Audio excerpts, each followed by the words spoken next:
Você consegue alguma coisa que é bonita, você fica contente. Quando a coisa é difícil conseguir, você fica mais contente. Quando você consegue alguma coisa que é tida como impossível, não dá para esquecer. E aquilo lá parecia impossível às vistas dos olhos de todo mundo, ninguém acreditava na gente, nem a gente acreditava, e aconteceu. Então não dá para esquecer. Você não acreditava? Você acredita em tudo, pô? Olha, a gente até podia falar que acreditasse. Vamos lá, vamos ganhar. Mas no íntimo da gente sabia que era uma tarefa quase impossível.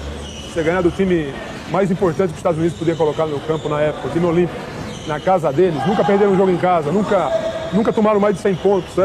Tudo aquilo aconteceu no mesmo dia, né? Então, e nós fomos os protagonistas nesse dia. Então, é uma coisa realmente que não dá para descrever, cara, é indescritível. Desafiamos os caras, o cara pegava na bola, eu mandava ele chutar, totalmente diferente do que você tem que fazer, né? Aí o pessoal foi crescendo aquela confiança, aquela garra de todo mundo, de repente o time acendeu e a gente encostou no jogo. Aí olhamos